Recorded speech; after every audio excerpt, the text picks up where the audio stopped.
করলা ভাজি যদি এইভাবে রান্না করেন, যে কখনো করলা খায় না সেও মজা করে খাবে। আমার বাসার তো ছোট বড় সবার ভীষণ প্রিয় এই ভাজিটা, খেতে কিন্তু একদমই তিতা লাগে না। তো প্রথমে সয়াবিন তেলের মধ্যে ৬ থেকে ৭টার মতো কাঁচামরিচের ফালি দিয়ে দিলাম। এরপর দিয়ে দিচ্ছি পেঁয়াজের কুচি।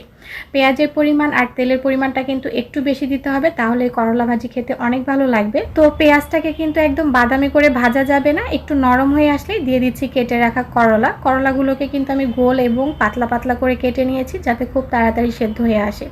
আর করলাটা কিন্তু প্রথমে ধুয়ে তারপর কাটতে হবে। কাটার পরে যদি করলা ধুতে যান, সেক্ষেত্রে কিন্তু করলার তিতা ভাবটা থেকে যাবে। তো স্বাদ মতো কিছুটা লবণ দিয়ে দিলাম। এখন চুলার আঁচটা মাঝারি রেখে অনবরত কিন্তু নেড়েচেড়ে ভাজিটাকে করে নিতে হবে। আর এই ভাজিতে কিন্তু আমি কোনো হলুদ দিব না, কারণ এই ভাজিটা সাদাই খেতে বেশি ভালো লাগে। ঢাকনা ছাড়া কিন্তু ভাজিটাকে করে নিতে হবে, কারণ ঢাকনা দিলে কিন্তু করলার এই সবুজ রংটা আর থাকবে না। করলাটা ভালোভাবে সেদ্ধ হয়ে আসলেই কিন্তু মজার এই করলা ভাজিটা একেবারেই রেডি। আর এটা খেতে কিন্তু অনেক বেশি মজার হয়। আপনারা কিন্তু এইভাবে একবার তৈরি করে দেখতে পারেন।